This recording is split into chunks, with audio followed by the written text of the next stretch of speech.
menos del 15% de los agricultores familiares tienen acceso a servicios financieros, y estamos hablando de 6 millones de agricultores familiares en Latinoamérica, y el 80% de estos producen la comida de todo el mundo. Entonces es una gran problemática que estamos enfrentando, y no quiero alargar esta parte, mencionar que he sido jurado de Startup Perú, y soy mentora hoy en día de varias startups. En verdad me encanta asesorarlas, todo, en verdad no me trago todo a tener, pero también he estado en hackatones, tales estas hackatones que menciono, y solo recalcar la hackathon hecha por Impacto, que fue a nivel LATAM, pero me pareció súper interesante, sobre la problemática que enfrentan las mujeres y los inmigrantes durante la época de cuarentena, ¿no? Esta época de cuarentena nos ha afectado a todos, creo, de una manera u otra, pero a los grupos más vulnerables con un mayor impacto. Entonces, me encanta este tipo de iniciativas, y obviamente si uno de ustedes se anima a formar parte de estas iniciativas, ayudar siendo mentores, entre otros, se los recomiendo.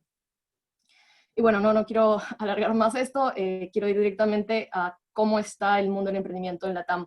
LATAM, acá quiero resaltar, por ejemplo, la línea morada, que es el indicador de Latinoamérica de la actividad de emprendimiento, versus la línea negra. En verdad, la línea negra es el promedio del 2018 de las principales economías del mundo. Y acá yo lo que quiero resaltar es que estamos en una región con mucha actividad empresarial, de emprendimiento. Somos una región que, más que le gusta emprender, tiene este incentivo de emprender, ¿no? Quiere iniciar nuevos proyectos ante la cantidad enorme de problemáticas que enfrenta la región, ¿no? No solo me refiero a Perú, México, a Chile, Colombia, que lo menciono acá, obviamente estamos con Ecuador, Argentina, obviamente, y bueno, también está Brasil y otros países dentro de Latinoamérica que también enfrentan las mismas problemáticas. Pero al mismo tiempo que tenemos una gran cantidad de personas siendo activas en el mundo del emprendimiento, también Latinoamérica termina mostrándose también como dentro de las regiones con mayor miedo al fracaso.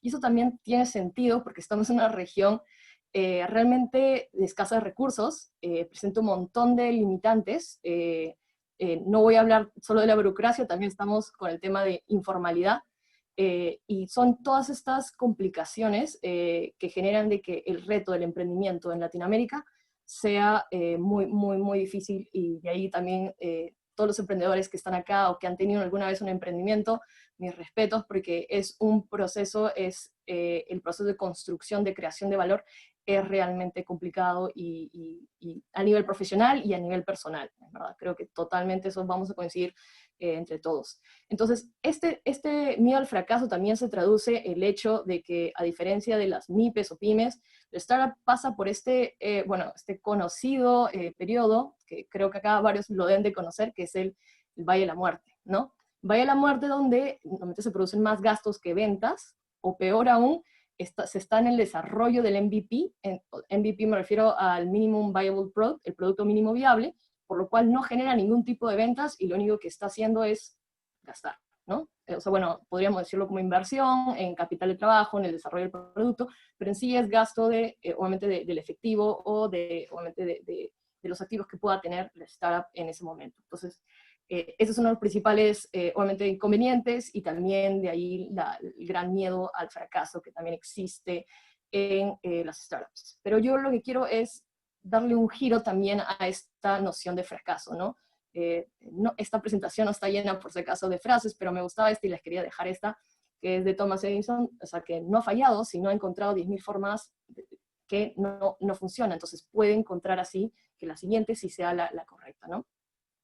Y acá también me encantó, esta presentación fue dada por SoftBank, uno de los principales fondos de inversión de riesgo, o sea, que invierten en startups, donde hablaron del valle del coronavirus, ¿no? El coronavirus ha generado, si bien que varias startups caigan y obviamente no continúen, también acuérdense de que todo tipo de escenario de amenaza, todo tipo de escenario, por más perjudicial que pueda existir, como el caso de la pandemia, se pueden encontrar grandes oportunidades y generar de que grandes empresas que se puedan adaptar, puedan encontrar una forma de subsistir, ¿no? Y me gusta bastante el mensaje que dejaba esto es una parte de la presentación de los resultados de SoftBank. Como le mencioné, SoftBank es uno de los principales fondos de inversión. Si bien es japonés, o sea, o sea, su principal está en Japón, tiene un fondo destinado únicamente a Latinoamérica, que ha estado súper activo en la TAM y en verdad es el que ha propiciado a que más capital externo, o sea, fuera de Latinoamérica, comience a mirar a Latinoamérica con mejores ojos. En verdad, eso siempre lo vamos a agradecer, creo que a SoftBank de cara al futuro. Y ya entrando a el ciclo de financiamiento del startup, acá sí puede parecer un poco confuso, pero empecemos con de izquierda a derecha es el tiempo, de abajo hacia arriba es el nivel de ingresos, la curva naranja obviamente refleja cómo han ido los ingresos. Y acá podemos ver de nuevo el famoso Valle de la Muerte que está abajo. Y acá solo quería resaltar los actores que hay a lo largo de la historia, lo que se podría decir del ciclo del startup, ¿no? Empezamos con la clásica, se juntan con fundadores, encuentran una idea, y obviamente nuevamente pasa por esta etapa del Valle de la Muerte y entran acá nuevos actores, ¿no? Entran el triple F o 4 Fs, nuevamente es Family, Fools, Friends, y obviamente le agregan el Fools, o bueno, la cosa es que los 4 normalmente son los que se presentan en las primeras etapas, también están las aceleradoras, están los inversionistas ángeles, y todo esto suele conformar el capital semilla, ¿no? Y luego sigue la etapa de early stage, etapa temprana, y luego normalmente se le llama la parte de expansión o etapa, bueno, posterior, ¿no? Y acá comienzan a aparecer nuevos actores, en este caso son los VCs. VCs es Venture Capital, que son los fondos de inversión de riesgo. Estos fondos de inversión de riesgo son los que invierten en startups, ¿no? Les dan dinero a cambio de acciones. Como todo tipo de negocio, bueno, en sí, lo que hace un VC, solo para resumirlo breve, es comprar barato, vender caro, ¿no? Ellos lo que quieren al final es tener un exit, ¿no? Exit se le dice ese momento donde ocurre la adquisición de la empresa, o sea, de la empresa en la que invirtieron, de startup, o bueno, o hace un IPO, que es Initial Public Offering, que es que sale al mercado obviamente de capitales, el mercado público, ¿no? En sí, obviamente, este es el objetivo del inversionista, el objetivo del cofundador debería estar alineado a su visión y a sus objetivos de largo plazo, ¿no? Ahí pueden diferir un poco. Y por último, solo quería mencionar el nivel de riesgo, ¿no? Creo que esto es la única cosa que agregué de este clásico gráfico que en verdad pueden encontrar fácilmente en Google, es el nivel de riesgo, ¿no? El nivel de riesgo comienza a reducirse con respecto a pasa el tiempo. Es mucho más riesgoso invertir en una startup que ni siquiera tiene un MVP, ¿no? O sea, ni siquiera tiene un prototipo. Obviamente se reduce el riesgo cuando ya entra al mercado, y esto se debe a que cuando ni siquiera tienes desarrollado el MVP, tampoco sabes si tienes el mercado y tampoco sabes si es que el mercado te quiere, ¿no? O sea, son varios factores que generan que al inicio de las primeras etapas el nivel de riesgo sea realmente elevado. Obviamente el hecho de que sea el nivel de riesgo elevado genera obviamente que tus opciones puedan ser distintas en distintas etapas del startup. Entonces, yo acá lo que quiero exponerles son las distintas opciones de financiamiento que hay y decirles los pros y contras de cada uno, pero al mismo tiempo no quiero decirles que solo elijan uno o solo elijan otro, porque acá el objetivo es saber todas las cosas que envuelven cada uno de ellos y así tomar la decisión correcta. Porque la decisión de financiamiento, el financiamiento es el medio, no es el fin, entonces el financiamiento va a depender de qué etapa te encuentras como startup, qué sector te encuentras, porque es totalmente distinto invertir en una health tech, por ejemplo, que quiere desarrollar una vacuna, normalmente requiere mucho capital en el corto plazo, quemar, o sea, quemar me refiero a gastar, y luego, si es que pasan todas las pruebas, obviamente ahí recién podría tener el rendimiento. Estamos hablando totalmente distinto que una EdTech, que me refiero obviamente a temas educativos, ¿no? O sea, puede tener un equipo interno que desarrolle todo el proceso y no necesite nunca financiamiento de un tercero. Y todo se financia de su propio bolsillo, ¿no? Es una opción. Y el tercer punto que quería mencionar es que todo tipo de financiamiento siempre debería estar enfocado en el siguiente hito que quiera hacer el startup, ¿no?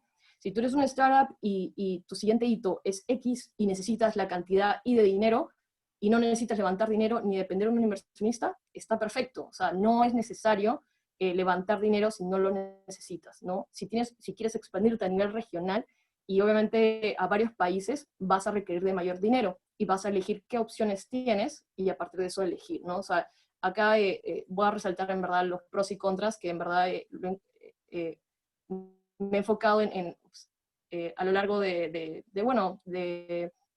diferentes experiencias, pero también me parece un súper buen resumen de las opciones de financiamiento que hay. Y bueno, empezamos. El bootstrapping yo lo defino en verdad como de mi propio bolsillo. En sí son financiarte de, obviamente, tus ahorros o de tus propias ventas.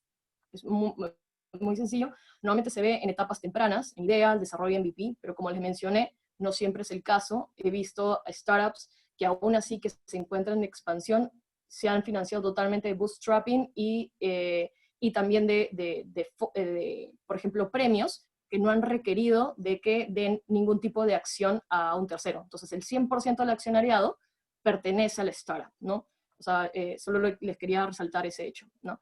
Y bueno, acá empiezo a contrastar el primer opción de financiamiento que resumo, es no hay que ceder participación, obviamente, no tiene complicaciones, y te enfocas en lo que realmente importa, ¿no? Que es el crecimiento del proyecto. En contra es, pone en riesgo al startup, porque obviamente tus ahorros no son infinitos, a menos de que, bueno, tengas un montón de dinero, tengas $1.000.000 y buenísimo. También dificulta la aceleración del proyecto en puntos claves. Sabemos de que hay momentos donde se tiene que hacer buenas inversiones, y obviamente este punto clave va a requerir, a miras de cuál es tu siguiente hito, cuál es tu objetivo, vas a requerir obviamente levantar dinero, encontrar dinero, o simplemente enfocarte en otros tipos de objetivos, ¿no? Depende bastante del startup, como les mencioné, en la etapa que se encuentren y el sector también que se encuentra. Y bueno, el tercer punto es el proyecto se mantiene en círculo cerrado. Esto no quiero generalizar porque sí conozco startups que están realmente activos en el ecosistema, por más de que solo se han financiado por bootstrapping. Entonces, el hecho de que estén dentro del ecosistema activamente les permiten tener mentores y personas que den feedback, ellos obviamente los incorporan y así hacen una interacción que les permite mejorar. Y yo creo que eso es súper importante, porque la cosa es evitar esta frase, ¿no? El árbol que no deja ver el bosque. Y eso es lo que tenemos que evitar, es no abrirnos a expertos o posibles mentores que les puedan ayudar, porque siempre más cabezas piensan mejor que una, ¿no? O pocas, ¿no? Siempre es bueno conseguir mentorías, eso siempre lo recomiendo. El segundo bloque es subsidios, ¿no? Lo he resumido como por concursos, ¿no? Que son fondos no reembolsables de entidades gubernamentales, multilaterales, empresas, otras asociaciones sin fin de lucro, entre otros. Y acá yo he puesto cubrir el gap de alto riesgo. ¿Se acuerdan que mencioné que en las primeras etapas de toda startup el riesgo es mucho más alto y comienza a disminuir? Entonces, en las primeras etapas que la startup es realmente riesgosa, los inversionistas, o sea, terceros, no están dispuestos a invertir en esta startup porque no saben, o ni siquiera ciencia cierta, ¿no? Ni siquiera un estimado de si es que va a pegar en el mercado y va a poder crecer. Entonces, acá en Latinoamérica, el sector gubernamental toma un papel súper importante. Podemos ver en verdad en la región todo país y en línea con el desarrollo también económico, porque el startup también genera obviamente empleo y también genera eficiencias, y el hecho que esté involucrado con un tema de innovación también genera, obviamente las perspectivas de largo plazo mejoran, ¿no? Es todo un efecto cadena. Entonces, como les mencionaba, acá el principal actor en verdad es el Estado, y acá menciono en verdad de 4 países. El FONACYT también es peruano, pero está Startup Chile, Startup Perú, Impulsos de Colombia. Obviamente en cada país hay uno, acá solo mencioné algunos, pero en general es para que tengan una idea de que es obviamente algo usual que se ve en la región, y no solo en la región, a nivel mundial, ¿no? Porque el de incentivar la innovación, el R&D, o sea, el gasto de research, de investigación, siempre se ha comprobado, bueno, hasta en términos económicos, que genera un multiplicador muy fuerte dentro de la economía. Entonces, resumiendo, subsidios, a favor, no tienes que dar nada de equity, o sea, nada de tus acciones, entonces no cedes participación, y extiendes el runway. Con runway me refiero es cuántos meses tú tienes manteniendo tu gasto constante y antes que se te acabe el dinero. Entonces, obviamente si ingresan fondos a la startup, se extiende el runway que pueda tener una startup, ¿no? Y también los intereses de fundadores están alineados con las instituciones, ¿no? Están alineados en enfocarse en creación de valor. Y bueno, también es ideal en proyectos en etapas tempranas o de impacto social, que es lo que más le importa obviamente al ente gubernamental, ¿no? O sea, ayudar a este gap de alto riesgo que les mencioné, y mejor aún si tiene un impacto social, medioambiental, o en este caso, en estas, obviamente, circunstancias de pandemia, buscan ayudar a los sectores más afectados. Y esto lo estamos viendo también acá en Perú y también a nivel de toda la región. En contra es, bueno, son altamente competitivos, burocráticos, suelen ser una carga o distracción importante. Asimismo, estos montos son preestablecidos, no es de que puedas decirle a la entidad 10% más, ¿no? Y en muchos casos son coparticipativos.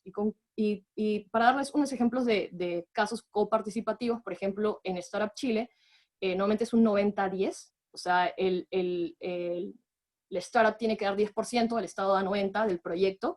En Perú, por ejemplo, recientemente y hasta hoy en día siguen abiertos ciertas postulaciones relacionadas al IPR.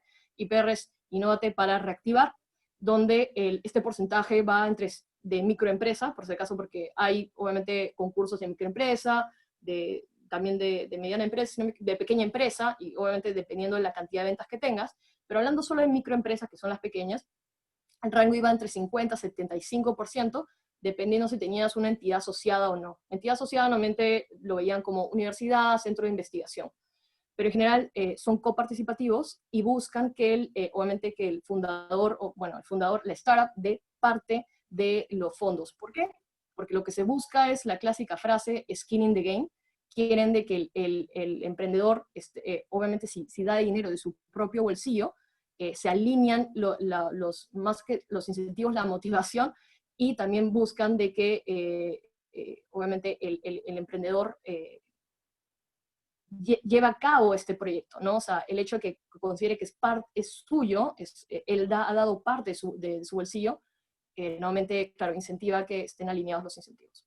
Y bueno, el tercer punto es, requieren de reportes detallados y los pagos son diferidos. Acá espero que no haya nadie de Startup Perú, o sea, de los organizadores, pero los pagos suelen ser bien diferidos. He escuchado casos que hasta se han demorado 12 meses. En el caso de Startup Chile, se demoran 2-3 meses y creo que cada vez lo están acortando más. Ahí hay bastante, obviamente, espacio de mejora, porque en menos de 12 meses una startup puede quebrar, ¿no? Entonces hay que buscar, por ejemplo, otros tipos de subsidios, o buscar el bootstrapping, o buscar otras formas de financiamiento para, obviamente, cubrir ese gap de 12 meses que podría haber en el caso del desembolso de estos subsidios. Y bueno, requieren de reportes detallados. Yo lo he sufrido y creo que todos los que hemos estado en este tipo de subsidios lo hemos sufrido. Y se entiende, ¿no? Y la cosa es tener un buen control de los gastos que se tengan, ¿no? Eso es súper importante. El siguiente es deuda. Lo pongo deuda a nivel general. Se habla del debt capital mediante IFIS. Por si acaso, IFIS me refiero a institución financiera, ¿no?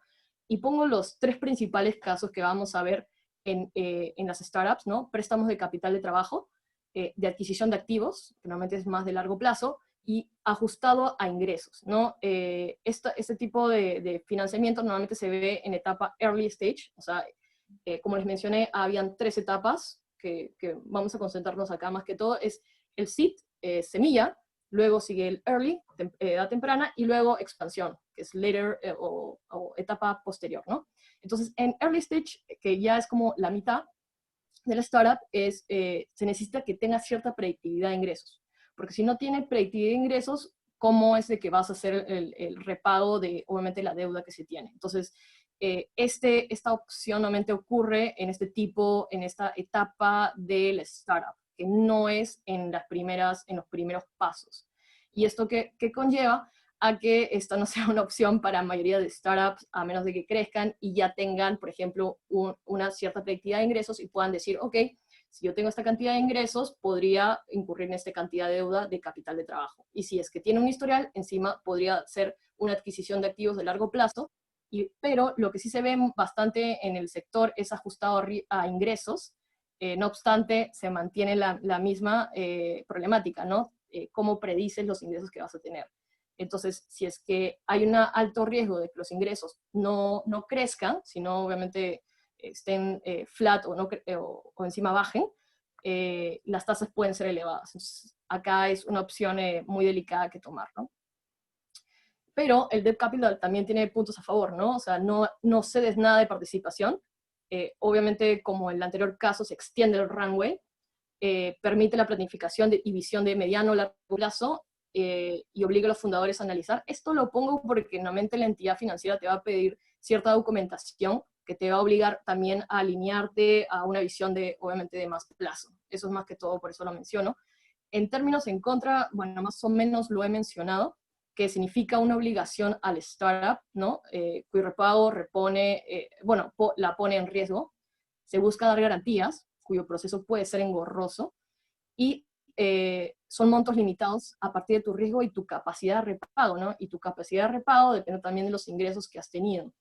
Entonces, y esto no necesariamente va a calzar con las necesidades del startup, ¿no? Entonces, eso son los inconvenientes del debt capital. No estoy en contra del debt capital por si acaso, como les mencionaba, depende muchísimo en qué etapa te encuentras, el sector, y obviamente el hito que tú quieras llegar, ¿no? O sea, qué te estás enfocando, para qué lo necesitas. Y bueno, llegamos al último, y creo que es el más conocido, es en cuanto con equity me refiero a dar acciones directamente, normalmente es lo que se ve con los VCs, pero lo pongo todo en un bloque, equity, notas convertibles, lo traté de reducir, y SAFE, que es Simple Agreement for Future Equity, ¿no? Es un acuerdo simple de equity futuro. Los principales actores en el caso de dar equity, bueno, en etapas muy tempranas, normalmente se conocen las 4 Fs, ¿no? Family, Friends, Fans, Foods, ¿no? Que son los que te dan te podrían dar un capital a cambio de equity. Luego siguen las aceleradoras, inversionistas ángeles y VCs. Normalmente los mayores montos son dados por los VCs, ¿no? Estos venture capitals que antes les mencioné. Y las herramientas que se ven, como lo menciono acá, es notas convertibles y SAFEs. Estos dos lo que buscan es patear la decisión de la valorización de la startup, ¿no? Porque cuando están en épocas tempranas, no se sabe, o sea, es difícil predecir o estimar, mejor dicho, la valorización del startup. Entonces lo que se hace es se patea esa decisión a futuro, mediante las notas convertibles o los SAFEs, porque son promesas futuras a partir de lo que suceda en el futuro. O sea, claro es de que el que invierte en notas convertibles o SAFEs sí se está arriesgando mucho más de que invertir directamente en equity, porque en equity es, te doy dinero, me das acciones, punto, ¿no? Y bueno, voy a esperar de que las acciones rindan bien, pero en las notas convertibles es una promesa futura de que lo que te invierta se va a convertir eventualmente en acciones. Y en el caso de notas convertibles, la diferencia de SAFEs es que las notas convertibles puedes tener la opción, el fundador puede seguir después del tiempo que se determine, por ejemplo 1 año, de que yo te devuelvo lo que me financiaste y no te quiero dar acciones, ¿no? Esa es la diferencia, bueno, de las notas convertibles. Y bueno, acá solo quiero resaltar que cada vez que uno elija, y bueno, si acá hay un emprendedor, cada vez que un emprendedor elija con quién involucrarse, con qué inversionista involucrarse, debería de enfocarse en 4 principales beneficios: certificación, networking, conocimiento, y bueno, el cuarto es el más obvio, el tema financiero, ¿no? ¿Y a qué me refiero? Por ejemplo, si tú te involucras con un venture capital ampliamente conocido, con una super reputación, y si ese VC invierte en ti, le va a decir al mercado en general que ese VC vio potencial en ti. Entonces, cuando sucede esto, genera una especie de beneficio de certificación. A ese tipo de startup a la cual el VC invirtió, le es mucho más fácil conseguir tanto clientes como posibles alianzas, porque tiene este beneficio de certificación, porque alguien con alta reputación invirtió en ese startup, ¿no? Ese es el beneficio de certificación. En networking, creo bueno, lo podemos intuir, ¿no? El inversionista le da acceso al startup a su red de contactos, ¿no? Y conocimiento, el conocimiento me refiero no solo el soft skills me refiero a tipo poder negociaciones, entre otras cosas, pero también hard skills. Y creo que acá solo les quiero dar un ejemplo que para mí es súper importante. Por ejemplo, eres una startup relacionada a blockchain, pensemos. Relacionarte con una aceleradora o un VC especializado en blockchain podría tener muchas repercusiones positivas en cuanto a conocimiento.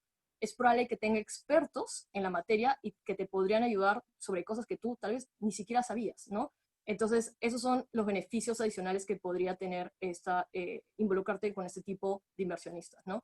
Y el cuarto, como les mencioné, es el más obvio, es el financiero, el hecho que te den dinero. Todo inversionista te va a dar el beneficio financiero, ¿no? Si es que te da dinero, por ende, tienes este beneficio. Y lo que se conoce como smart money es cuando, además del financiero, tienes otro de estos beneficios, uno, dos o tres, ¿no? Lo ideal es tener todos los beneficios y estar alineados a la etapa de la startup, el sector de la startup y también lo que quiere hacer la startup, ¿no? Cuál es su visión a largo plazo y sus objetivos. Creo que esos 4 beneficios súper importantes, siempre tenerlos en mente con quién te vas a involucrar.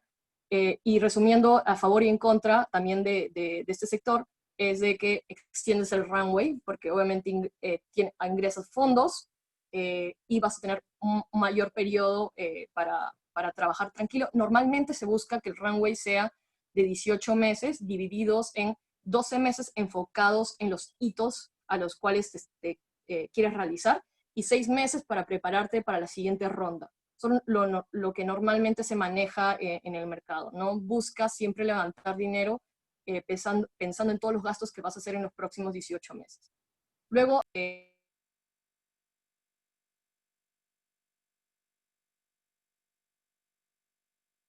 la creación de valor.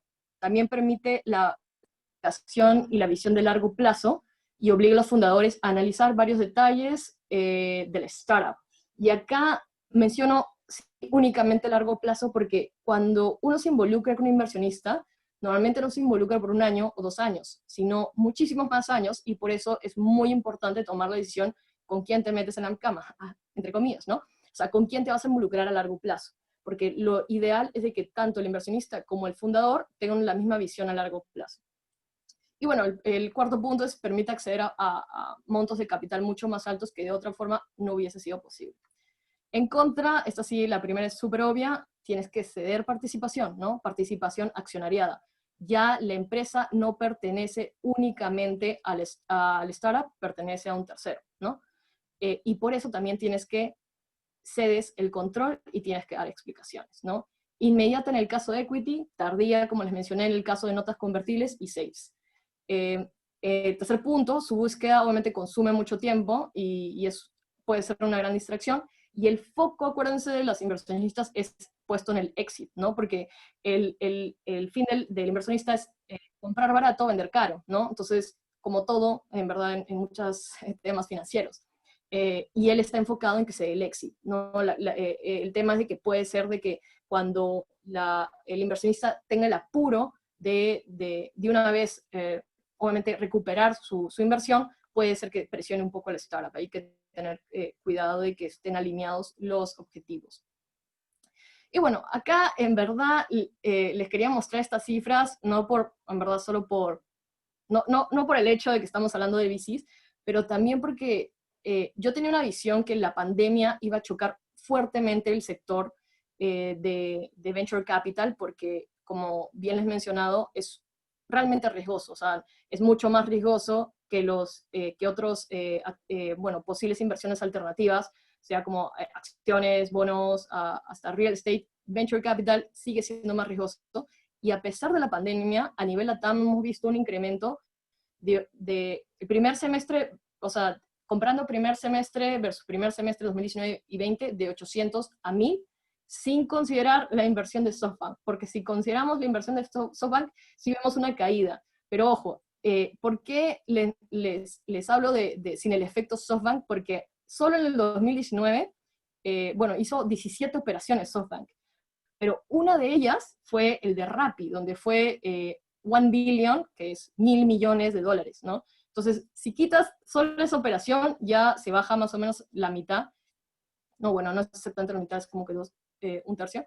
Pero quitando el efecto SoftBank, ¿y por qué quiero resaltar este 800 versus el 1000? Porque lo que más refleja es de que estas VCs, o sea, estos fondos de inversión locales, o sea, de Latinoamérica, están mostrando un mayor dinamismo y mayor apetito al riesgo, que eso es lo más importante, ¿no? Porque es mejor, como, entre comillas, crecer orgánicamente dentro de la región y también continuar atrayendo capitales del exterior, ¿no? Yo creo que estos, para haber pasado por la pandemia y una de las peores crisis de los últimos 100 años, es un súper buen resultado en el sector de VCs, ¿no? Eso es lo que más que todo quería resaltar.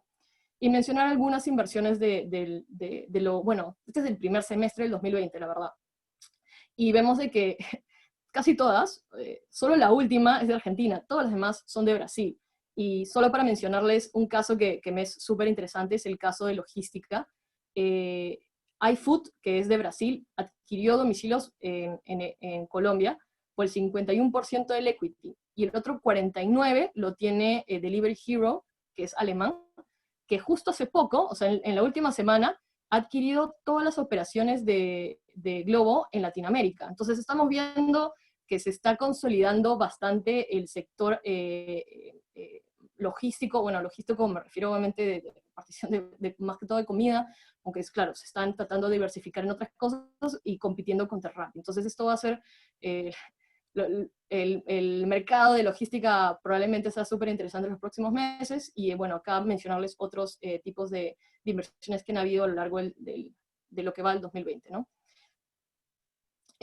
Claro, Brasil tiene un gran protagonismo tanto en capital invertido como en número de deals, seguido por México, y mencionarles cómo es por sector y por etapa, ¿no? Enfocado en fintech, proptech, y acá solo resaltar el hecho de que antiguamente casi todo, la etapa en la que se enfocaban era seed, en cambio ahora es early, ¿no? Y acá, ¿por qué resalto esto? Sino, esto significa que ha habido una mayor madurez del mercado, ¿no? Porque significa que hay más startups que están siendo financiadas en early, ¿no? Y early, acuérdense de que es esta segunda etapa que me estoy concentrando, ¿no?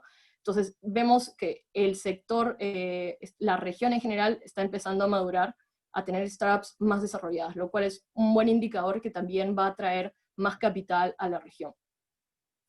Y bueno, acá brevemente quiero hablar un poco de Perú, porque sé que la mayoría de la audiencia debe ser peruana, pero obviamente me encanta el hecho de que tengamos acá, sé que hay un par de personas, por lo menos, de que no son peruanas, entonces muchas gracias por asistir. Pero brevemente quiero mencionar un poco de Perú, el hecho de que hemos crecido semestre, bueno, primer semestre 2019 versus primer semestre 2020 en 30%, lo cual es súper bueno a pesar de la pandemia. Dirigido principalmente por EdTech. En verdad fue liderado por el tema de Creana. Creana fue el que continuó una inversión de follow-up, o sea, de un inversionista ya había invertido en Creana y le dio una inversión adicional a Creana, ¿no? Es follow-up, eso es a lo que me refiero, pero se ve también protagonismo en el sector logística, e-commerce, ¿no? Y esto es en el caso del 2019, donde FinTech tenía un mayor protagonismo. Y bueno, quiero proceder a los principales errores jurídicos que he encontrado y también yo he cometido, y por eso los resalto, estos tres, ¿no? Es a la hora de la constitución de la empresa, la propiedad intelectual e inversiones desordenadas, ¿ya? Constitución de la empresa, en verdad me enfoco en dos cosas, cómo y dónde. El cómo es importante tanto el objetivo como el alcance de la empresa, porque te generas límites innecesarios. También puedes generarte cargas impositivas innecesarias, peor si estás en el sector fintech. ¿Por qué? Porque normalmente en fintech, y no quiero generalizar porque el rango de tipos de fintech es hermoso y es amplio, la verdad, pero normalmente hay muchos casos donde ganan por comisión, más no por el capital custodiado. Entonces, si tus ingresos están por las comisiones, tú deberías de pagar impuestos por las comisiones. Por si acaso acá no estoy diciendo la informalidad o no pagan impuestos, sino me refiero a lo que es justo y lo que en verdad son tus ingresos, ¿no? Y el tercero, bueno, este es el caso de Estados Unidos, donde es muy importante registrar el informe 83B, porque en verdad puedes incurrir en cargas impositivas súper altas. Y luego sigue el dónde, ¿no? El dónde, en general, se recomienda que sea en un lugar donde la ley corporativa sea transparente, balanceada, justa, acá pongo todas las, y testeada en el tiempo. Uno de los más conocidos es Delaware, ese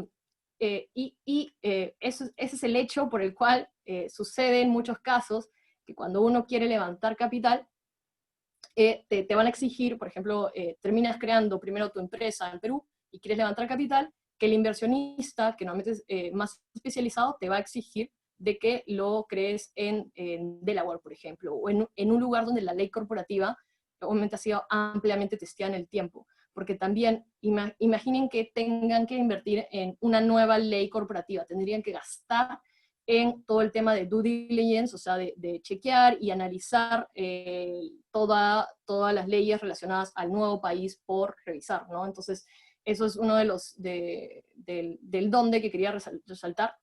Y el segundo punto, bueno, es el tema de holding, ¿no? O sea, justo en línea con lo que he mencionado, creas tú una subsidiaria, ¿no? Y la holding. Y la holding, por ejemplo, que esté en Delaware, tener cuidado bastante con el traslado del intangible. Sucede en muchos casos de que genera grandes cargas tributarias.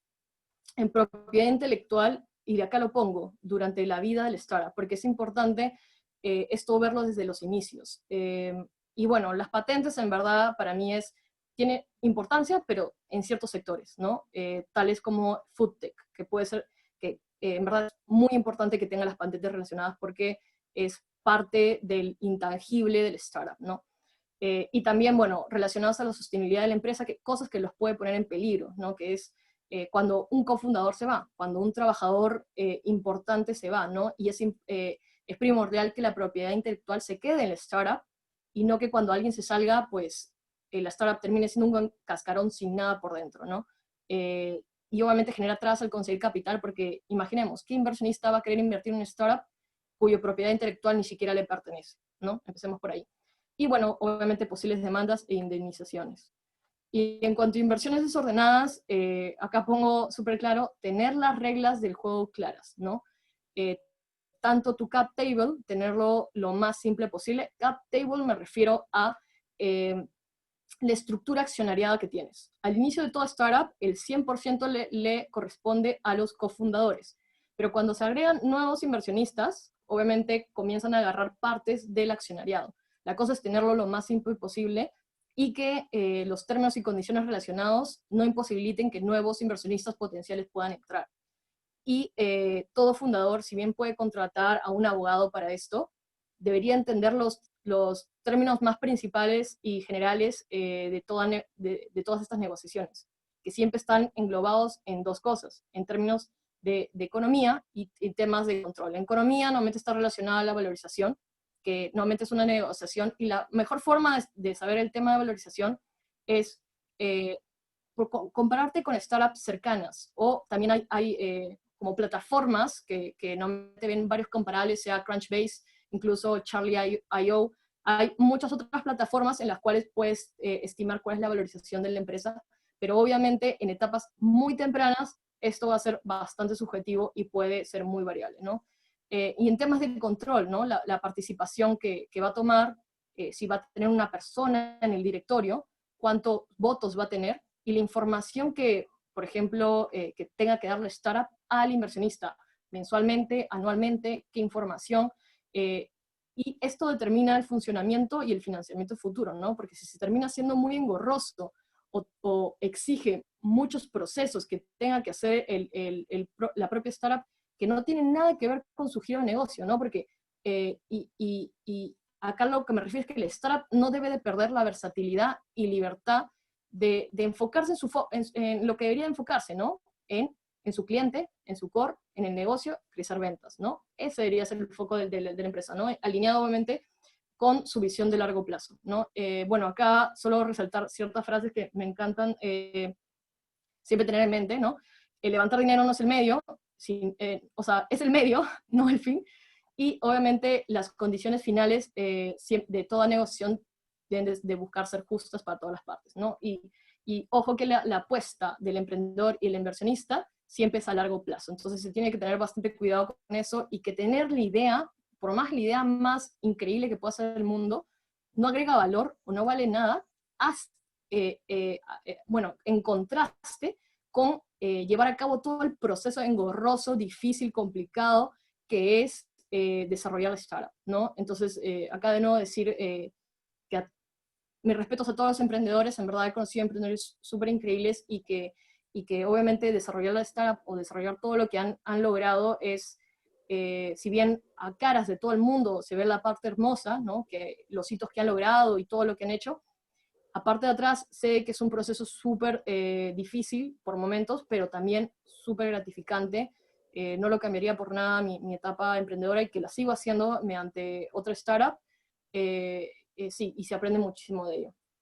Y me quedo, no me puedo ir sin una frase de Yoda, que es, haz o no haz, pero no intentes, ¿no? O sea, yo creo que este es un tipo de sector que es muy importante dar el todo, y para mí, por ejemplo, lo más difícil en mi carrera, bueno, una de las principales cosas más difíciles que he hecho en mi carrera ha sido renunciar a un puesto que era estable para mí, me encantaba, pero desarrollar mi startup era algo que amaba. Entonces tuve que dejarlo, y me fui por el todo y aprendí muchísimo y no lo cambiaría por nada. Entonces yo creo que eso podemos acordar todos los emprendedores.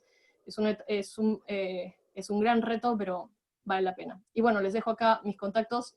Me pueden encontrar con @firelatn, en verdad en todas las redes sociales, pero bueno, en LinkedIn, hasta en Steam, me pueden encontrar, bueno, ese es mi correo. Y también en Investa, mencionar que en Investa hacemos consultorías a emprendimientos, MIPES también, para ayudarles con tema de validación de su modelo de negocio, entre otras cosas. Entonces, si están interesados, pueden enviar consultas o información que quieran a info@investabb.com. Muchas gracias.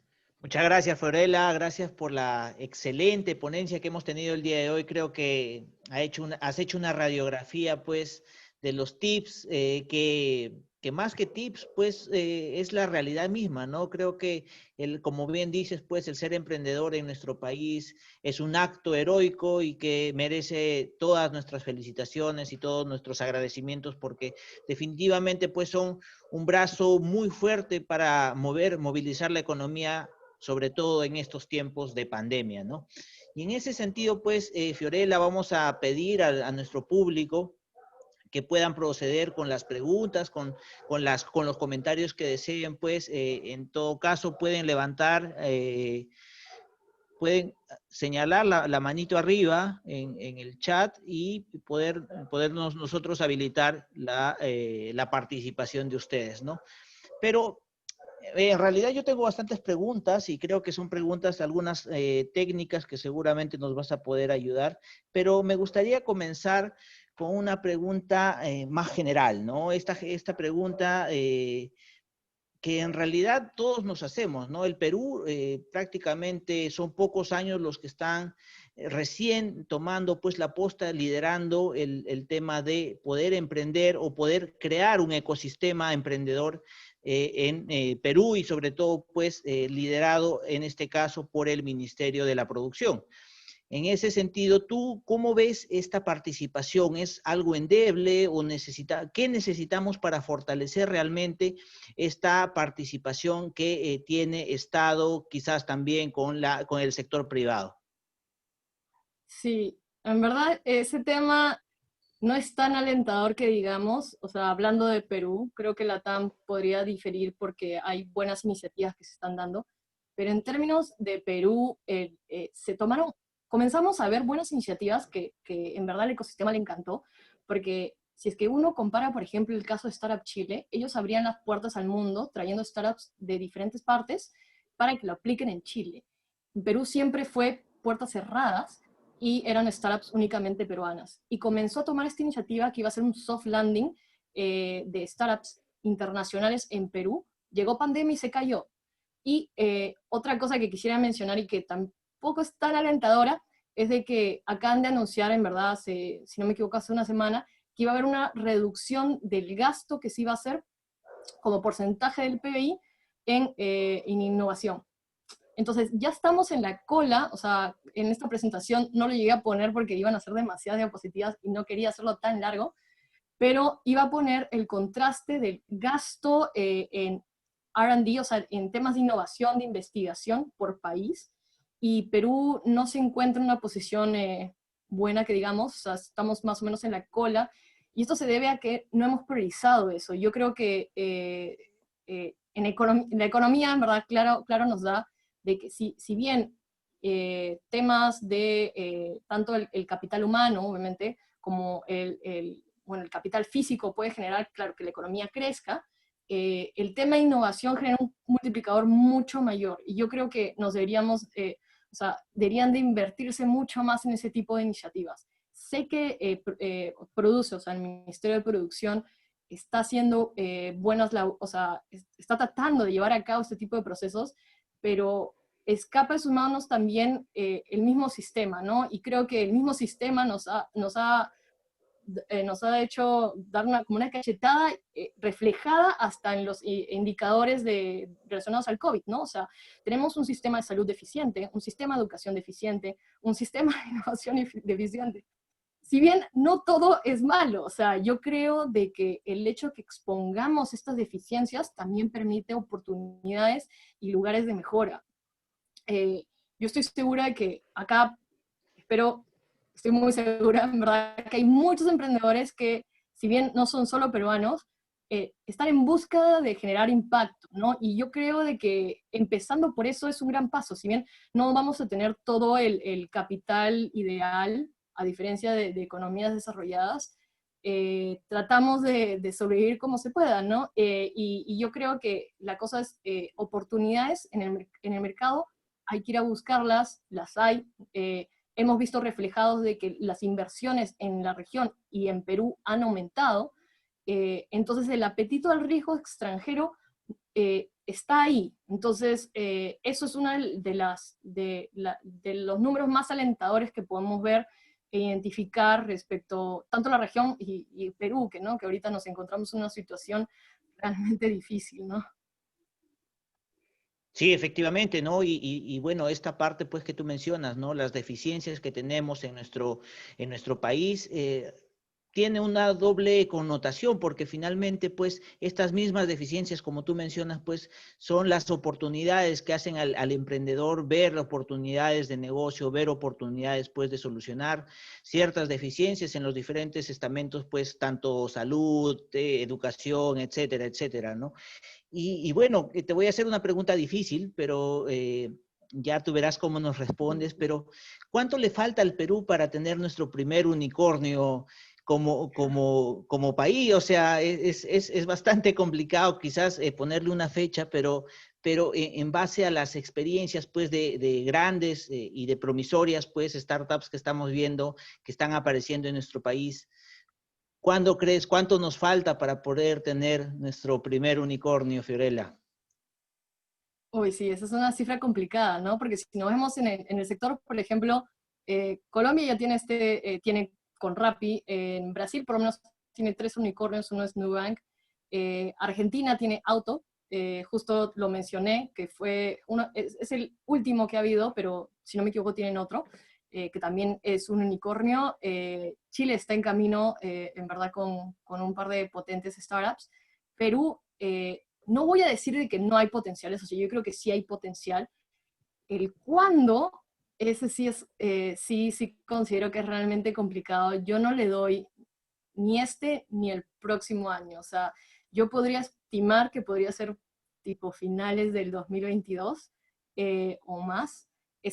Somos un país que está naciendo, pero está notoriamente naciendo. O sea, vemos muchas más iniciativas en etapa seed que están comenzando a ser early y es empezando, pero saludablemente, o sea, no dependiendo de fondos, algunas hasta ya llegaron a un punto de equilibrio, que eso es súper bueno y en verdad es muy bien recibido en términos para cualquier inversionista. Entonces, yo le daría por lo menos en 2022, en verdad, no quiero ser o sea, tampoco quiero pecar de optimista, pero tampoco tan negativa. Entonces, lo podría dejar en el finales de 2022 para ser muy buena, pero claro, es una estimación muy grosa, ¿no? Porque no sabemos qué va a pasar. Tal vez Perú termine creciendo un montón, acuérdense que el crecimiento de una startup puede ser muy exponencial. Podría haber una startup peruana que comience a crecer enormemente debido a la coyuntura o debido a una muy buena gestión y enfoque del startup. Entonces, eso es muy variable, muchas variables, muchos dependes, ¿no? Entonces, solo por ser no tan optimista, pero optimista, lo dejo a finales de 2022 o 2023. Perfecto, Fiorella, perfecto. Sí, en realidad, pues, hay un largo camino, pero lo que nos caracteriza a los peruanos, pues, es que podemos dar esta vuelta de tuerca sin pensarlo y quizás sin un apoyo, pues, un respaldo del gobierno, porque finalmente, pues, los que hacen este cambio radical son los emprendedores, ¿no? Y justo acá tenemos algunos emprendedores. Tengo a un gran amigo de Tucuy Club, no sé si se anima a hacer alguna pregunta, algún comentario, alguna experiencia, pues contarnos también. Amigo Rubén, te podemos habilitar el micrófono si tú deseas para poder formular tu pregunta, y mientras te animas, doy pase a Miguel Ángel, para que pueda hacer las preguntas del público que ya la han formulado en el chat. Muchas gracias, bienvenidos también a toda la amable concurrencia esta noche internacional. Latinoamérica te ha escuchado, Fiorella Torres. Y de hecho, el día de ayer estuve conversando con Marina Pascuali, me compartió unos datos muy interesantes que les voy a ir contando. Existe un estudio, por ejemplo, según un análisis que ha hecho la consultora CB Insights, donde, por ejemplo, la startup colombiana Rappi es la que ha sido más exitosa en toda América Latina a la hora de atraer financiamiento, ¿no? Y ustedes se preguntarán por qué. O sea, ¿qué tiene de extraño que Rappi sea una empresa realmente atractiva para conseguir el financiamiento? Bueno, según los datos publicados el pasado 8 de agosto, la empresa dueña del app de delivery más famosa en realidad de toda la región ha logrado recaudar inversiones por casi 1.500 millones de dólares, ¿no? En segundo lugar está la empresa brasileña de banca digital Nubank. Es una empresa a la cual conozco el año pasado cuando estuve en Brasil trabajando. Es una empresa que ha despegado muchísimo y que hasta la fecha ha conseguido atraer fondos por más de 1.100 millones de dólares, ¿no? Entonces ustedes se preguntarán cuál es la vista a nivel holístico que tenemos en la región. Estamos hablando de que en México, por ejemplo, ahorita está liderando Clip con 147 millones de dólares como empresa que ha recibido el mayor financiamiento en este país. En la región sudamericana está Rappi con 1.448 millones. Tenemos en Puerto Rico a Abartis Health con 4.1 millones. En Costa Rica está Juli, 3.8 millones. En Venezuela, no, perdón, en Ecuador así se llama esta startup, con 3.3. En Brasil, Nubank, ¿no? 1.118 millones de dólares. En la Argentina, y hablando de Argentina, nos acompaña esta noche uno de los miembros honoríficos de End2End. Estamos hablando de Sebastián Gandini, a quien también le damos la más cordial bienvenida, y Sebastián seguramente nos va a dar un approach también sobre este tema en breve. Pero en Argentina está Ualá con 194 millones de dólares. Chile, Adexus con 100 millones, y finalmente en Perú tenemos a Creana con 5.4 millones de dólares. Hemos hablado también de innovación, y creo que ese es un concepto muy fuerte cuando hablamos también de cómo fomentar y generar el emprendimiento, generar las startups, lógicamente desde el punto de vista del research and development, ¿no? Estamos hablando acá, ustedes dirán, ¿cuánto destinamos como país aquí en Perú al tema del research y también al desarrollo?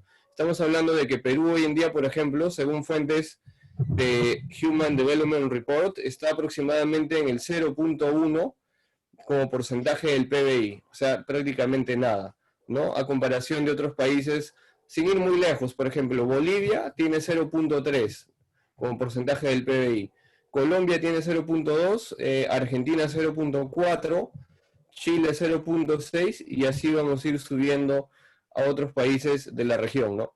Entonces, bajo este pues, contexto importante, creo que es importante también ver el papel hoy en día que está pues, gestándose desde el ámbito de la innovación, ¿no?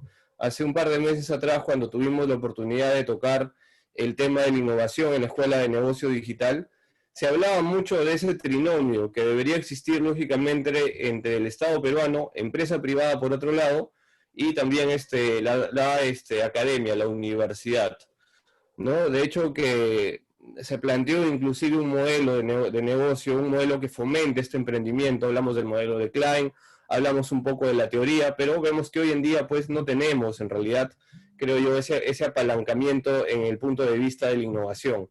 Y es algo que a mí particularmente me preocupa mucho, porque básicamente todavía no tenemos ese espacio de creadores, líderes, investigadores, inventores, innovadores y emprendedores confluyan lógicamente en un solo punto para generar valor, generar más startups, generar mejores emprendimientos y sobre todo que sean sostenibles en el tiempo.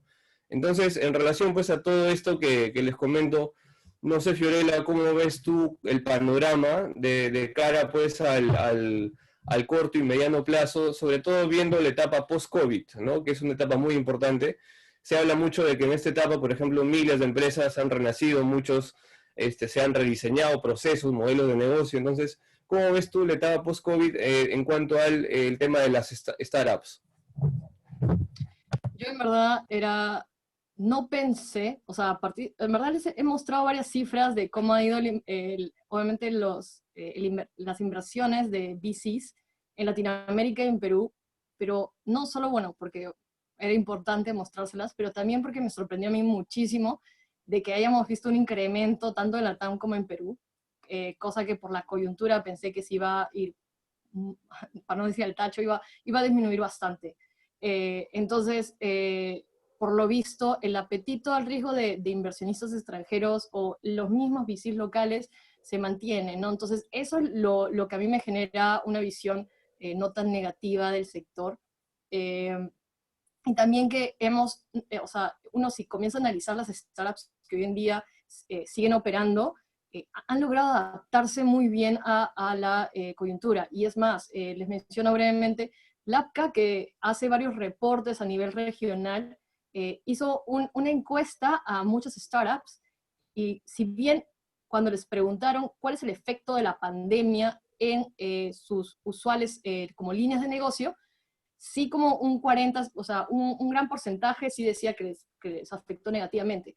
Pero cuando les reformularon la pregunta para qué así, o sea, cómo les ha ido en estos nuevos tipos de líneas de negocio, mayoría respondió de que positivamente. Entonces, los que han logrado adaptarse, encontrar nuevas formas de generar ingresos y obviamente así seguir teniendo un plan de crecimiento, son esas las que han demostrado también que la región tiene bastante potencial de adaptabilidad. Y tanto eso como lo que les he mencionado, bueno, en estas gráficas de cómo han ido las inversiones, es de que al final no, es difícil ponerse tan negativo en cuanto al sector de startups. Pero claro, si comienzo a enumerar las 21.000 deficiencias que nos enfrentamos, sí, es un poco desalentador, pero lo hermoso del el mundo del emprendimiento, el mundo de las startups, es donde hay un gran problema, nace una solución. Entonces yo creo que eso es lo más bonito de este tipo de sector, y se trata de encontrar soluciones que busquen ser escalables y generen el mayor impacto posible, y les tengo fe en ese sentido al sector, ¿no? Entonces, en final, términos generales, respondiendo a tu pregunta, es de que sí, o sea, en el fondo sí me siento positiva del sector, creo que es un sector para apostar tanto en el corto, mediano y largo plazo, ¿no? Ok, muchas gracias. No sé si tenemos preguntas, Paul, creo por el chat. Sí, Miguel, a ver, vamos a ir leyendo las preguntas por el chat para un poco darle oportunidad a responderlas. Bueno, a ver. Cristian Quispe creo que tiene dos. Creo que Sebastián también quiere dar unas palabras, miembro honorífico, Paul, de la Escuela de Negocios. Hola Sebastián, ¿cómo Sí, estás? Buenas noches. ¿Nos escuchas? Sebastián Gandini desde la República Argentina. bueno, mientras se conecta Sebastián, vamos a hacer las preguntas. Bueno, Cristian Quispe efectivamente tiene dos preguntas. Una de ellas es, ¿en qué parte del ciclo de vida de la startup es adecuado realizar el financiamiento? Esa Ok, es la primera. esto, sí, bueno, hablando de la primera, hacemos sí, y de regreso para así yo tampoco Ujú, olvidarme de las preguntas. exacto. ¿En qué momento buscar financiamiento? Creo que en línea, como también lo que he mencionado, depende mucho, o sea, depende de qué etapa te encuentras, o sea, normalmente en qué etapa, qué sector, y obviamente cuál es tu objetivo o cuál es el siguiente hito que quieras lograr, ¿no? Hay como, y quiero dar unos ejemplos, hay startups que únicamente se financian con sus ahorros y de las ventas que generan. Hay startups que desde el inicio necesitan obviamente grandes cantidades de dinero para poder subsistir y gastar, por ejemplo, en desarrollo del MVP, porque es muy distinto una startup, por ejemplo, relacionada a health tech, como mencioné en un momento, por ejemplo, y cogiendo un poquito la coyuntura, ¿no? O sea, el desarrollo, por ejemplo, de una vacuna. Si tú quieres desarrollar una vacuna, necesitas gastar bastante en el corto plazo, desarrollar toda obviamente, este producto y esperar pasar todos los procesos y de ahí salir al mercado. Entonces, si te das cuenta, es un periodo que necesitas levantar bastante dinero para poder sobrevivir, ¿no? Y llevar a cabo el desarrollo de este producto. Entonces, va a depender mucho de qué startup estamos hablando, y no solo el startup, como mencioné, también la etapa en la que se encuentra y su hito, ¿no? Entonces, no podría mencionarte como siempre en early, siempre cuando estás en la etapa semilla, pero lo que sí creo que debe estar muy, muy, muy, muy vinculado a cuál es tu objetivo, ¿no? O sea, si tu objetivo es crecer en la región, vas a necesitar tal cantidad de dinero, estimas más o menos, entonces, ¿cómo lo voy a conseguir? ¿En qué etapa me encuentro? Porque si estoy en etapas muy iniciales, financiarte por un banco no va a ser posible, financiarte por un inversionista especializado, probablemente no, porque te puede haber muy riesgoso. Entonces, normalmente uno opta a financiar por sus ahorros o por subsidios que en verdad nacen para, obviamente, rellenar este gap que mencioné, que es cuando la startup está naciendo y es muy riesgosa y no hay un inversionista que quiere invertir. El Estado, normalmente organizaciones gubernamentales toman un gran protagonismo al tratar de financiar este tipo de iniciativas, ¿no? O sea, vemos hoy en día muchas startups que no hubiesen existido sin financiamiento gubernamental en sus primeros pasos. Efectivamente, el apoyo gubernamental ha jugado un factor principal, ya que, bueno, ha sido pues un detonante, un gatillador importante para estas empresas que recién nacen, pero en ese sentido también sabemos pues que esta semilla, este bicho emprendedor del peruano, también hace que tenga este ímpetu, ¿no? De me junto con mis amigos y voy a crear mi startup y bueno, voy a hacerme millonario, ¿no? De la noche a la mañana. Pero sabemos, pues, por estadísticas que también el 90% de las startups en el Perú no sobreviven más de un año. Entonces, también hay ahí un gap por solucionar, ¿no? Y creo que está alineada con la segunda pregunta de Cristian, en la cual nos dice cómo luchar contra la informalidad, ¿no? Esta informalidad que definitivamente pues hace daño a las startups y también le compete a las MIPES incluso, ¿no? Porque finalmente pues no tener ordenada tus finanzas o no tener pues las contabilidades a tiempo definitivamente va a ser un factor gatillante para poder ir hacia el fracaso, ¿no? Uf, ya, bueno, más que también buena pregunta, me iba a referir, es una pregunta para hacer literal un webinar únicamente de cómo solucionar la informalidad, porque no es una solución de un solo ente, no es una solución de un solo día, no es una solución de un solo país, estamos hablando, LATAM, no solo Perú, tiene grandes problemas de informalidad. Perú es uno de los líderes en eso, negativamente, desgraciadamente, pero es un proceso, ¿no? Creo que la pandemia ha puesto también en relieve las grandes consecuencias de la informalidad. Es impensable para una economía desarrollada ni siquiera poder identificar a quién darle el bono.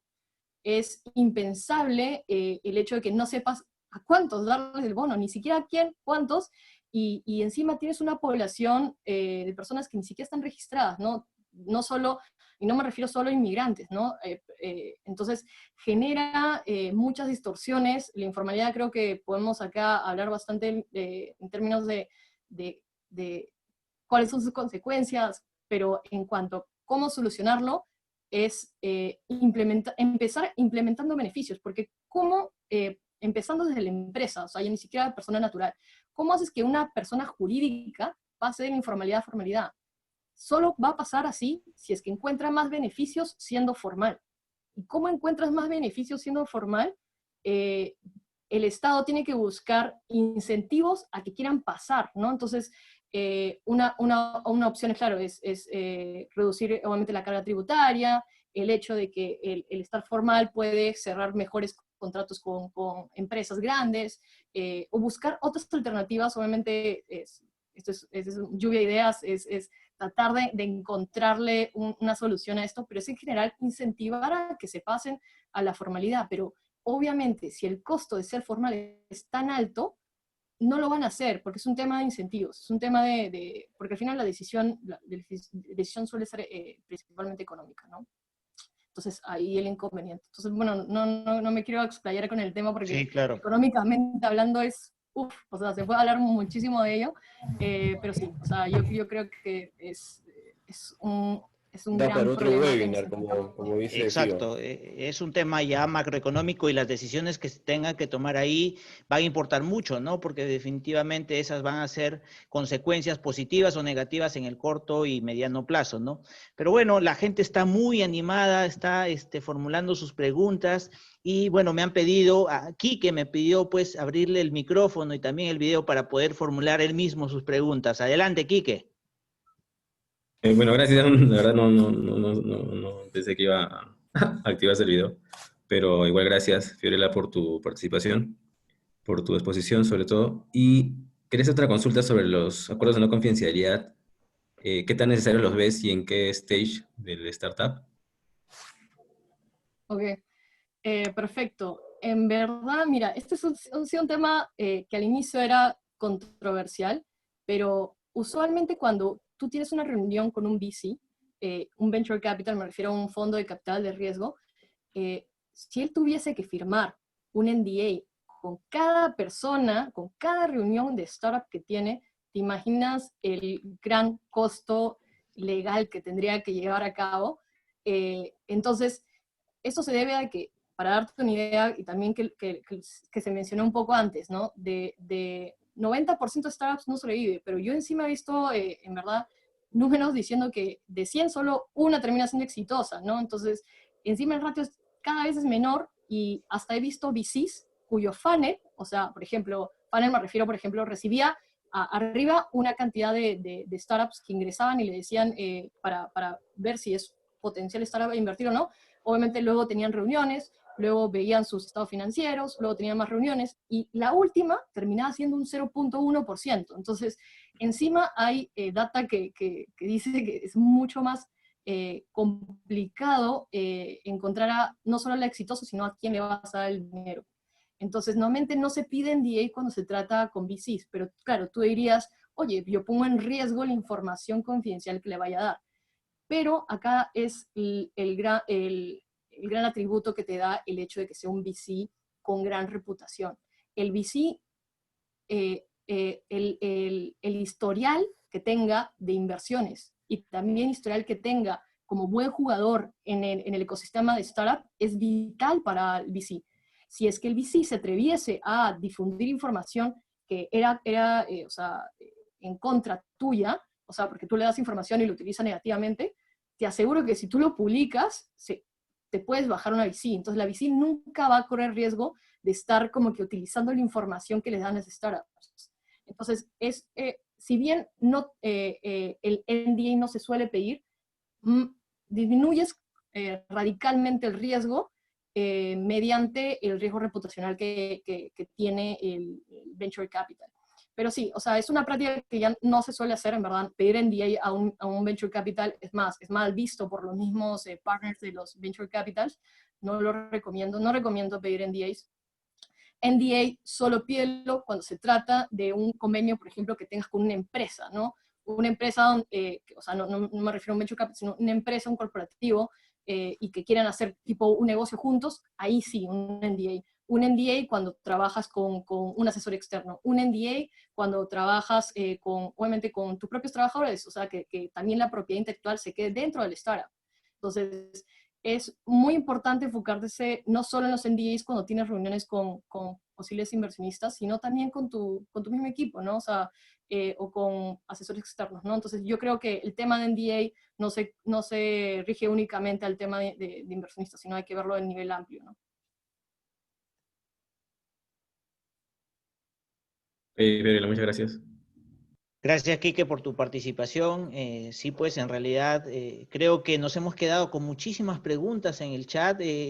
La verdad que ya perdí el rastro, pero nos comprometemos con todos ustedes, con toda la digna concurrencia, pues, de poder comprometer a Fiorella para un siguiente webinar, Fiorella, para que nos puedas pues dar una parte 2 quizás del financiamiento pues en startups, porque definitivamente pues la gente reconoce tu enorme labor que estás haciendo en Investa y también pues como emprendedora, y tú de carne propia sabes pues cuáles son estas...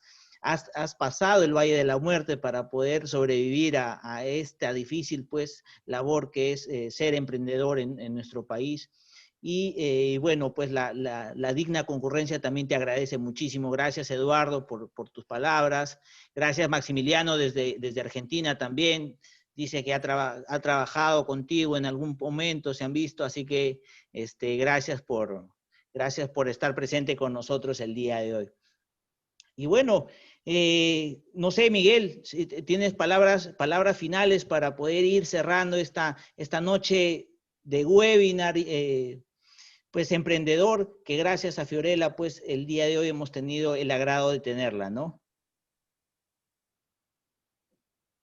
Bueno, primero gracias, agradecerte, pues, Fiorella, creo que nos has regalado una ponencia muy buena esta noche, no solo para Perú, sino para toda Latinoamérica.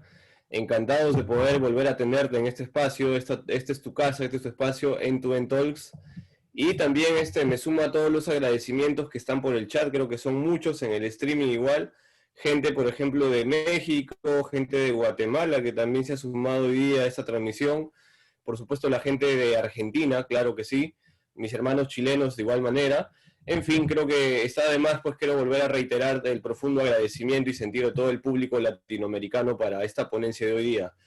En segundo lugar, pues Paul, agradecer también a la Escuela de Negocios End-to-End, pues por brindarnos, conducir y llevar a cabo este programa para no solamente los corazones peruanos, sino también todos los corazones latinoamericanos.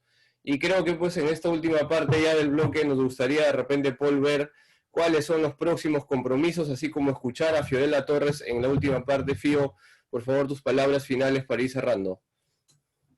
Buenísimo, buenísimo. En verdad, muchísimas gracias a todos, o sea, tanto a la Escuela de Negocios Digital como a ti, Miguel, y también, en verdad, muchísimas gracias a todos los que han estado acá haciendo sus preguntas y todo, en verdad, muchas gracias, Maximiliano. En verdad, muchas gracias por el apoyo, chicos. En general, para mí esto no es usual para mí hacer webinars, la verdad, y también termino aprendiendo bastante al investigar más diferentes datos. Me encanta este sector, en verdad creo que toda mi vida me voy a dedicar a esto, me encanta, pero al mismo tiempo que no creo que vaya a dejar el lado del emprendimiento, ¿no? O sea, el de crear valor, por más difícil, o sea, puede ser muy difícil y puede conllevar muchas cosas negativas, por momentos, lo gratificante que puede ser al final y dedicarte a algo que en verdad te apasiona, yo creo que eso es lo que toda persona debería enfocarse. O sea, dedicarte a lo que te apasiona puede ser un nuevo emprendimiento, ¿no? Pero cuando te dedicas a algo que en verdad te gusta, lo sueles hacer muy bien y si encima te especializas, creo que siempre es lo ideal. Entonces, me voy súper feliz de este webinar, en verdad me alegra haber ayudado, bueno, dar bastante tipo de información súper interesante. Este tipo de espacios creo que siempre sería de seguir incentivando. Comunicar información, conocimiento en general, sacar este tipo de espacios siempre es súper importante. El ecosistema necesita desarrollarse, no solo Perú, sino toda la región, que compartimos el mismo idioma. Bueno, en Brasil no tanto, sería bueno también, claro, tener diferentes tipos de espacios en general. Yo en verdad estoy tratando hasta de aprender portugués porque me parece obviamente un mercado súper mega interesante, pero en general, muchísimas gracias, en verdad me quedo como súper agradecida con todos ustedes y muchas gracias por escucharme. Gracias a ti, Fío. Bienvenida nuevamente, creo que ahí ha quedado algún compromiso sobre la mesa. Y bueno, encantados de poder tenerte. Creo que estamos viendo ahí en pantallas los próximos eventos. El día de mañana, ¿no? El día de mañana tenemos nuevamente a nuestro gran amigo y querido Santiago Antinogene desde la Argentina para hablarnos sobre el GPS parte 2. Ustedes se preguntarán qué cosa es el GPS. Lo utilizo todos los días con el Waze. No, señores, el GPS es la gestión personal de superación, parte 2, muy bueno. Santiago es un agente de cambio, yo estoy convencido de que todos ustedes el día de mañana, acabando la ponencia de Santiago, saldrán con otra visión, con otra actitud de este webinar. Están cordialmente invitados. El día sábado tenemos desde México, como lo comentamos ayer, creo que nuestros hermanos mexicanos nos habían reclamado nuevamente la participación con ellos, y estaremos pues teniendo aquí a Cristian Herrera, ¿no? Cristian Herrera nos va a hablar sobre integridad organizacional, un tema fundamental que tiene que ver pues con el tema del management 4.0, 3.0, transformación cultural, recursos humanos en las empresas. Es un tema muy, muy, muy denso que hay que tratar de asimilarlo el día sábado. Nos saluda pues Cristian también por interno, ha estado siguiendo la transmisión. Gracias, Cristian. Saludos también para toda la gente de Veracruz, Chiapas, Jaguares, Oaxaca, México DF, que el día sábado estarán con nosotros. Y el día domingo, señores, el día domingo es un día muy importante porque tenemos un café empresarial internacional. Paul, cuéntanos, el día domingo este café empresarial internacional vendrá con mucha esencia al parecer, ¿no? Así es, Miguel, muchas gracias a todos, gracias por estar presentes el día de hoy con nosotros, gracias a la Escuela de Negocios Digital pues por darnos este espacio de divulgación y también pues de valor hacia muchas personas, ¿no? Personas emprendedores, como el día de hoy pues le hemos dado valor a poder buscarles alternativas de financiamiento pues a nuestras startups post-COVID-19, ¿no? Y definitivamente también pues personas que nos siguen relacionadas pues con sus propios negocios, sus MIPES, pequeñas, medianas empresas.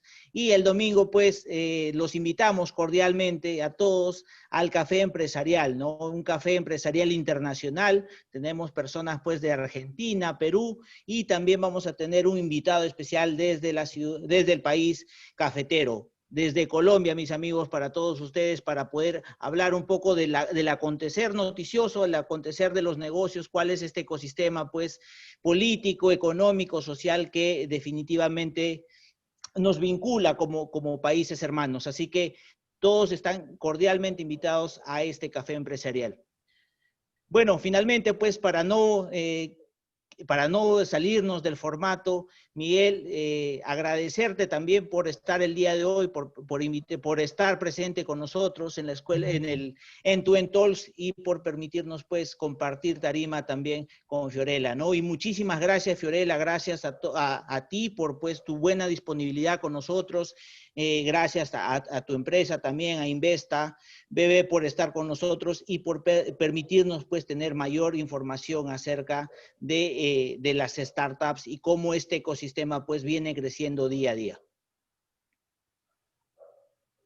Muchas gracias, Paul. Es un privilegio poder estar contigo, y en esta noche pues también confío, y también agradecer a todo el público que sigue estos espacios de difusión, porque es parte del propósito, de la visión que tiene la Escuela de Negocios, de poder llegar con estos temas que son de interés profesional, académico, empresarial, a más corazones, no solamente en Perú, sino a toda Latinoamérica. Sigamos sumando para multiplicar. Creo que esa es la causa, la fiel causa noble que tiene esta Escuela de Negocios, y nosotros como servidores pues trataremos de dar lo mejor y sobre todo de buscar a los mejores ponentes en el mercado al alcance de todos ustedes.